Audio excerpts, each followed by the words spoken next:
Hello tout le monde, bienvenue dans cette deuxième vidéo.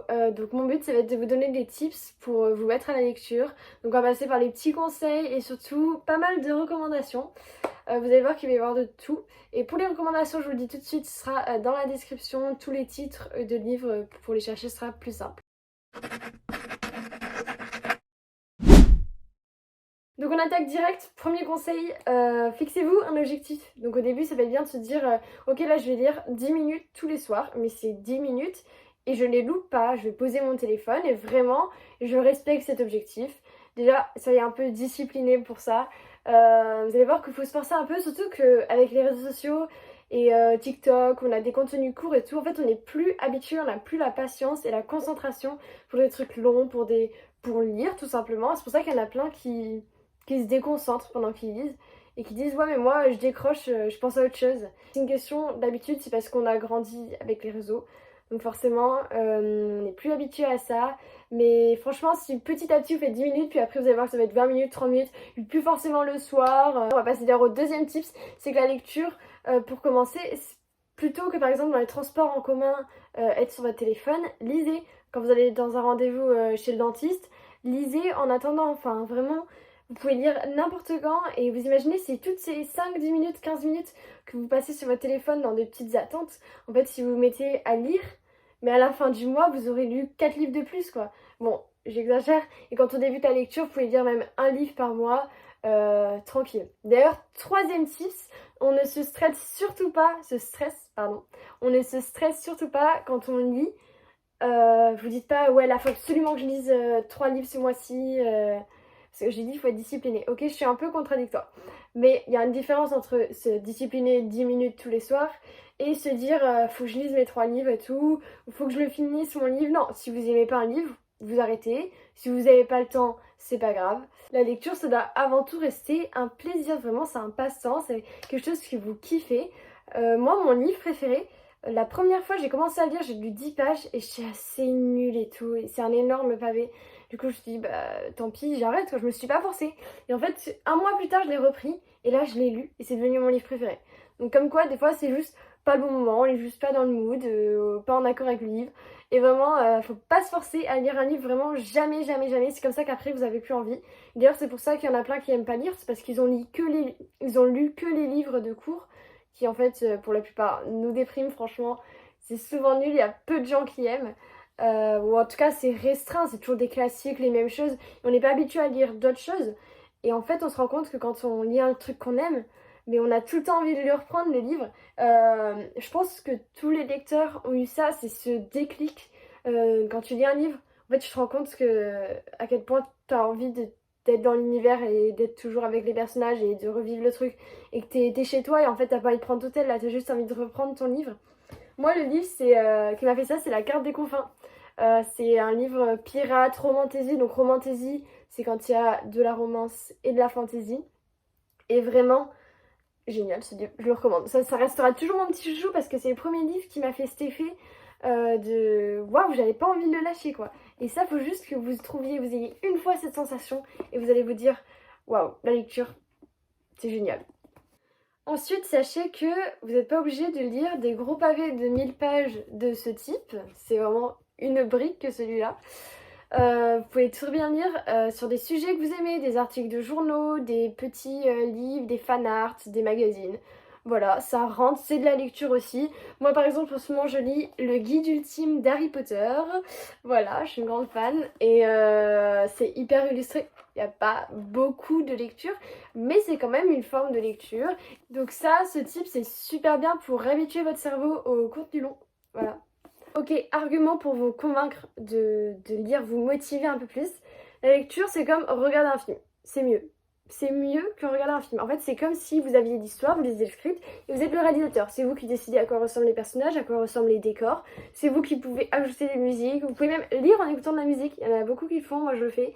Ça rajoute beaucoup un truc, surtout pour les fantaisies. Mais vraiment, il y a quoi de plus puissant que de pouvoir créer son propre film dans sa tête? C'est comme créer un scénario et tout. Mais je vous jure que quand vous lisez un livre que vous aimez vraiment, en fait vous vous rendez plus compte que vous lisez, vous voyez plus les lignes, vous êtes juste genre dans votre tête. C'est incroyable. Je comprends pas comment il y a des gens qui peuvent ne pas avoir encore connu ce sentiment, c'est génial. D'avoir l'impression d'être dans un univers. Waouh. C'est pour ça qu'on dit un livre, ça fait vivre 1000 vies.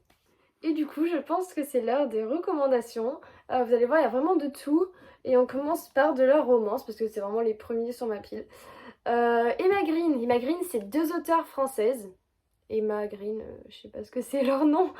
En tout cas, leurs livres sont super pour débuter la romance. Alors ils ont l'air un peu gros, mais en fait c'est écrit gros à l'intérieur vraiment, et il est petit.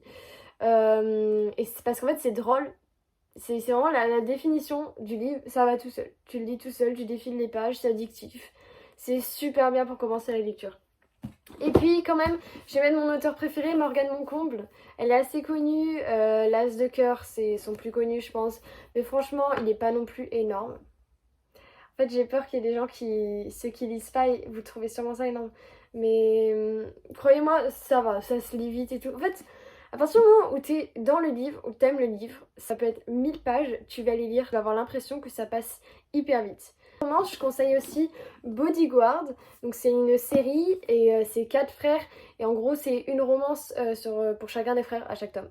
Et c'est pareil, le genre de livre drôle où tu t'attaches à tous les personnages, où tu les retrouves tous en fait dans chaque tome. Et ce qu'on appelle la found family trope. Donc c'est-à-dire qu'ils commencent à former une famille, les personnages, à partir d'amitié. Et c'est vraiment le genre de série où t'as pas envie que ça se finisse, où t'as envie d'être avec eux, où t'adores les personnages. C'est trop trop bien. Inheritance Game, là c'est un livre sur une fille qui du jour au lendemain devient milliardaire parce qu'un homme qu'elle ne connaît pas lui a légué sa fortune. Elle va aller devoir vivre dans son manoir avec ses 4 petits-fils. Donc il y a de la romance, du mystère, beaucoup d'énigmes, d'enquêtes et c'est hyper bien fait. Je pense que l'auteur est un génie. Non mais vraiment c'est super bien. C'est pas trop gros. Ça pour le coup c'est vraiment pas trop gros. C'est un de mes livres préférés, j'adore. Meurtre mode d'emploi, celui-là j'hésitais à le mettre, je pense que beaucoup de monde connaissent parce qu'il a été adapté en série, je n'ai pas vu la série. Mais c'est sur une ado qui va mener une enquête sur une vieille affaire, un vieux meurtre qui a eu lieu dans sa ville. Et voilà, super livre que je recommande. Donc enquête, meurtre, tout ça, toujours dans le même thème, enquête, meurtre, tout ça. Agatha Christie, classique, mais elle a fait plein de livres, c'est tout petit. Franchement ça se lit vite, bon c'est écrit un peu petit, mais une génie des enquêtes en fait, tout le monde le sait. Puis Agatha Christie, vous en aurez pas pour votre argent pour le coup. Vous allez dans n'importe quel vide-grenier, vous les trouvez à 1€. Là j'ai mis Mort sur le Nil. Il est connu, mais il est quali. Il est vraiment chouette. Agatha Christie, il y en a une tonne. Vous pouvez prendre n'importe lequel. Hyper bien. Manga, un manga. The Promised Neverland. Je sais pas trop comment ça se prononce. C'est ma série préférée moi pour ma part. J'ai pas tellement de résumé parce que j'ai peur de spoiler. Je vais trouver un résumé de ChatGPT que j'insérerai maintenant. Génial, du coup, je recommande vraiment à fond, à fond, à fond. Un manga, c'est facile à lire, c'est tout petit, il y a des illustrations, voilà. Le tatoueur d'Auschwitz, là on est sur quelque chose d'historique, c'est à partir de vrais témoignages. Il y a 3 tomes, mais ça peut se lire indépendamment tous. Donc c'est une journaliste qui écrit ça. Donc là c'est sur un mec qui était tatoueur à Auschwitz, logique. Mais je recommande surtout le tome 2, Le voyage de Silka. Je sais pas pourquoi j'ai pas pris celui-là plutôt. Mais vraiment, une de mes séries préférées, c'est si vous voulez pleurer, si vous voulez vraiment comprendre ce qui s'est passé au Auschwitz, genre vraiment, tout est dit. C'est gore. Là où chantent les écrevisses, pour les secondes qui passent en première, oui, les premières du coup. Vous pouvez présenter ça au bac de français dans le parcours Célébration du monde. Extraordinaire. Il y a tout dans ce livre. C'est à la fois une romance, une enquête, ça parle du viol, des agressions sexuelles, des violences conjugales. C'est y a une jeune fille, en fait, on suit toute sa vie. Elle grandit, elle a été abandonnée par toute sa famille, elle vit au fin fond des marais et en Caroline du Nord. Et en fait, elle apprend à se débrouiller toute seule. Mais c'est génial, vraiment. En plus, ceux qui sont en première, vous faites d'une pierre deux coups. Vous pouvez essayer la lecture avec un truc super fun. Et au pire, même si vous aimez pas, bah, ça vous fera toujours un livre à présenter au bac de français. The Prize and Healer. Alors là, c'est une fantaisie. Romantaisie. Il y a une romance, mais elle est un peu au second plan quand même. C'est génial. Il y a la found family trope. Super cool. Vraiment les personnages sont géniaux, c'est la vibe guerrier, apothicaire, prince et princesse, complot, trahison. Mon Dieu, quelle pépite. Je recommande. Je l'ai fait tomber. Bon, Witch and God. C'est une autre romantasy, mais là pour le coup la romance est vraiment au premier plan. Donc si vous aimez la romance, la fantasy, c'est de la mythologie aussi sur, entre des sorcières et des dieux. Il y a 3 tomes, un sur chacune des sœurs. Génial, pas trop gros, ça se lit facilement. Dystopie, Divergente. Bon, tout le monde connaît, je sais, j'apporte rien de nouveau à l'histoire des livres. Le 1 se lit facilement, il est vraiment génial. Pour débuter la lecture, hyper accessible à tout le monde. Alors, on a un petit livre de développement personnel ici. Tu vas tout déchirer. C'est un guide de vie, voilà, il faut le dire. Ça parle beaucoup de tout ce qui va être univers, énergie, manifestation, confiance en soi. L'auteur, franchement, elle explique un peu tout. Tout est résumé dans ce livre. Elle est géniale, c'est drôle. Ça se lit tout seul parce qu'en plus, il y a plein de trucs, genre c'est des étapes ou juste des citations. Donc en fait, même si le livre est gros, ça se lit hyper vite. Et surtout qu'elle est drôle, franchement, l'autrice c'est vraiment drôle. D'ailleurs, j'ai l'impression qu'elle a eu 1000 vies parce qu'elle a 1000 anecdotes à raconter, mais bon, trop bien, je recommande à fond. Et pour finir, les sirènes de Malibu. Taylor Jenkins Reid, celle qui a fait les 7 maris d'Evelyn Hugo, assez connue. Ça, c'est un autre. C'est de la fiction. Je sais pas tellement dans quoi on peut le caser. On va dire de la fiction. En tout cas, super chouette. Je vais mettre aussi un résumé de ChatGPT parce que je sais plus, je m'en souviens plus. Mais je sais que j'ai beaucoup aimé ce livre. Et voilà, un petit livre. Très bien pour commencer. Pour finir, je vais vous faire un petit tour du vocabulaire de lecture que la plupart des gens ne connaissent pas s'ils le disent pas, c'est normal. Donc on commence par la pale, pile à lire. Voilà, c'est tous les livres que vous avez chez vous que vous n'avez pas encore lus tout simplement. Il y en a, elle est un petit peu grosse leur pale. On continue avec une trope. Une trope, ça va être un type d'histoire, un type de personnage, le thème du livre qu'on retrouve. Donc par exemple, il y a la trope ennemi sous le verre. Donc ça, c'est tous les livres où il va y avoir une romance ennemi amoureux.